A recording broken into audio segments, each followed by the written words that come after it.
جس کمپنی نے یہ کام کیا تھا جس سے عوام کو مشکلات ہوئی ہیں تو ہم ان کے لائسنسز کینسل کر دیں گے یا فردر جو بھی آگے ہوگا وہ ہم کریں گے۔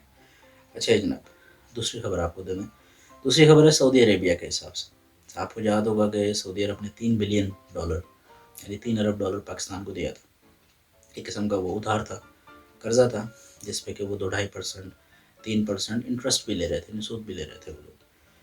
تو انہوں نے پاکستان کو اسٹیٹ بینک کو رکھوایا تھا ان کے یعنی بیلنس شیٹ مینٹین کرنے کے لیے سیونگ اکاؤنٹ کے اندر۔ اور یہ تب کی بات ہے جب پی ایم عمران خان نئے نئے بنے تھے اور جب ڈالر ایک دم 110 روپے سے 130 روپے، پھر 145 روپے، پھر 160-165 تک چلا گیا تھا، تو یہ تب کی بات ہے۔ تو بہرحال وہ ہوا تھا تو انہوں نے رکھوایا تھا اور یہ 3 سال کی اس کی مدت تھی، لیکن ابھی اس کی مدت پوری نہیں ہوئی ہے، لیکن سعودی عربیہ نے اپنے پیسے واپس مانگنے شروع کر دیے تھے۔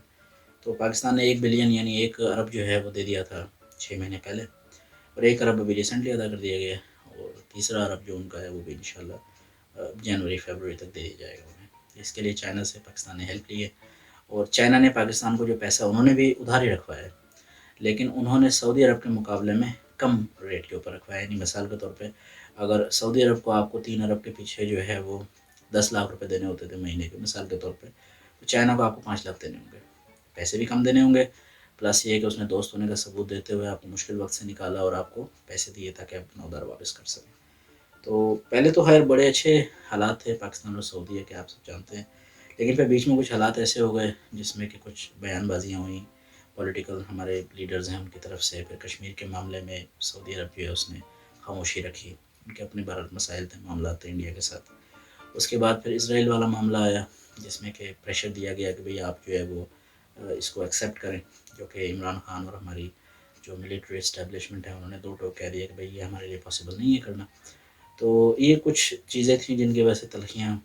ہوئیں، جس کی وجہ سے سعودی عرب نے بہرحال اپنے پیسے واپسی مانگ لیے۔ تو ظاہر سی بات ہے جس نے آپ پہ احسان کیا ہوتا ہے، آپ کو پیسہ دیا ہوتا ہے، تو وہ آپ اس کی مرضی سے اگر نہیں چلیں گے تو وہ کوئی بھی ہو کہے گا بھئی آپ ریٹرن کریں ہمیں۔ تو بہرحال اس حوالے سے پروگریس ہوئی ہے، ان کو 2 ارب دے دیا گیا ہے، تیسرا ارب بھی انشاءاللہ کے 2 مہینے میں ان کو دے دیا جائے گا۔ اچھا جی، پھر ابھی ریسنٹلی آپ کو پتا ہوگا کہ انڈین آرمی چیف ہیں، سعودی عرب کا دورہ کیا انہوں نے، تو ان کی قربتیں بھی کافی بڑھ رہی ہیں، تو یہ بھی ایک ڈیولپمنٹ ہے جو کہ ہو رہی ہے، آگے جا کے پتہ چلے گا کیا ہوتا ہے۔ اچھا جی، اب پاکستان کے حوالے سے آپ کو ایک اور اچھی خبر دیں کہ پاکستان میں جو ٹیکسٹائل انڈسٹری ہے وہ آج کل بوم کی طرف ہے، یعنی گورنمنٹ کی کچھ اچھی پالیسیز کی وجہ سے ٹیکسٹائل کمپنیاں جو ہیں اسپیشلی فیصل آباد کی گردنواں کے علاقوں میں شروع ہو گئی ہیں فیکٹریاں، کپڑے بننا شروع ہو گیا ہے، اور ان کے پاس آلریڈی 6 مہینے ایڈوانس تک کے آرڈر پہلے سے موجود ہے۔ یعنی اب جو بھی آرڈر لیے جا رہے ہیں ان کو 7-8 مہینے کے بعد کی ڈیٹ دی جا رہی ہے کہ اس سے پہلے تو ہمارے کو بہت آرڈر ہے، ہم آپ کو نہیں دے سکتے۔ اور آپ کو اس حوالے سے ہم یہ بھی بتائیں کہ پاکستان کی آلموسٹ $4 ارب کی ایکسپورٹ ہوئی ہیں پچھلے 6 مہینے میں، جو کہ بہت زیادہ اچھی اور خوشائن بات ہے۔ پاکستان کا تقریباً 23 سے 24 ارب ڈالر کا سالانہ ایکسپورٹ کا جو ہے ٹارگیٹ ہوتا ہے، جس میں کہ انہوں نے ایک بہت بڑا اس کا جو مطلب حصہ ہے وہ ٹیکسٹائل ایکسپورٹ کے ذریعے پاکستان پورا کرتا ہے، پھر اس میں فروٹس ہیں، دالیں چاول اس طرح کی چیزیں بھی ہیں، لیکن ٹیکسٹائل بہرحال ایک مین بیک بون آف پاکستان جو گورنمنٹ کی اچھی پالیسیز کی وجہ سے کافی امپرومنٹ ہو رہی ہے اس میں۔ اچھا جی، اب آپ کو اگلی خبر دیتے ہیں۔ اگلی خبر بڑی انٹرسٹنگ ہے۔ ورلڈ بینک نے اور جاپان نے پاکستان کو 1-1 کروڑ دینے کا فیصلہ کیا ہے، جو کہ اس کو دیے جا رہے ہیں کرونا وائرس کووڈ-19 کے خلاف جو ان کی جنگ چل رہی ہے اس کے حوالے سے، جو کہ پاکستان کو پیسے مل رہے ہیں۔ ورلڈ بینک جو ہے اس کے پیسے واپس کرنے پڑیں گے، اور جو جاپان کے ہیں وہ انہوں نے as a help as a aid دیا ہے آپ کو، تو وہ بھی ایک اچھی خوشائن بات ہے۔ اب یہ ہے کہ ہاسپٹلس امپروو کیے جائیں گے، اکوپمنٹ لیا جائے گا، دوائیاں لی جائیں گی، جو ویکسین بنے گی وہ لی جائے گی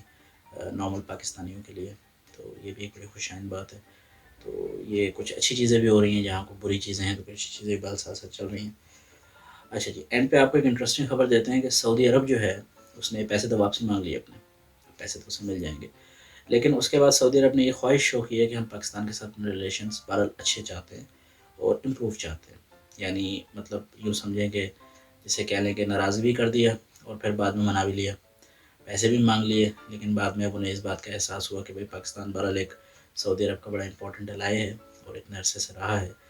تو اب ہمیں ضرورت تو ہے ان کی، سعودی عرب والوں کو پاکستان کی ضرورت ہے۔ تو انہوں نے بہرحال اپنا منسٹر بھی بھیجا ہے، پھر ریسنٹلی جو ہمارے عالمی چیف ہیں ان سے بھی کچھ ملاقاتیں ہوئی تھی، سعودی ہائر اتھارٹیز کی، تو انہوں نے یہ کہا ہے کہ ہم آپ کے ساتھ بہتر اور نارملائزڈ ریلیشن چاہتے ہیں۔ پاکستان نے ان سے یہ کہا ہے کہ دیکھیں ہماری تو شروع سے یہ خواہش رہی ہے کہ ہم آپ کے ساتھ اچھا ریلیشن رکھیں، پر مسئلہ صرف یہ ہے کہ آپ ایک گروپ کے ساتھ ہیں، یعنی آپ کا گروپ ہے جس میں امریکہ ہے، اسرائیل ہے اور اس طرح کے ممالک ہیں۔ ہمارے نیشنل انٹرسٹ جو پاکستان کے ہیں وہ چائنا کے ساتھ ہیں، ایران کے ساتھ ہیں، ملیشیا کے، ترکی کے ساتھ ہیں۔ تو آپ کے اگر نیشنل انٹرسٹ ان سے نہیں ملتے تو ہم دو الگ الگ ممالک ہیں، ہم کچھ اختلافات کے باوجود بھی ایک ساتھ چل سکتے ہیں۔ تو ہم نے کبھی آپ پہ شک نہیں کیا کہ سعودیہ کی 100 ارب کی انویسٹمنٹ ہے انڈیا میں، جو کہ ہمارا ایک دشمن ملک ہے، ہر ایک ملک ہے شروع سے۔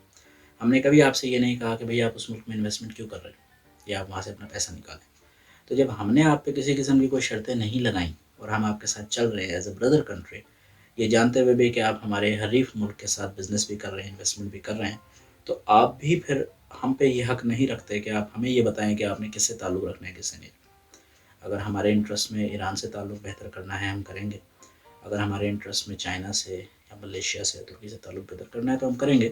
تو آپ ہمیں ہماری فارن پالیسی ڈکٹیٹ نہ کریں، سجیسٹ کریں as a Muslim brother, but dictate نہ کریں، کیونکہ ہم بھی آپ کو نہیں کرتے۔ تو جن معاملات میں ہمارے اختلافات ہیں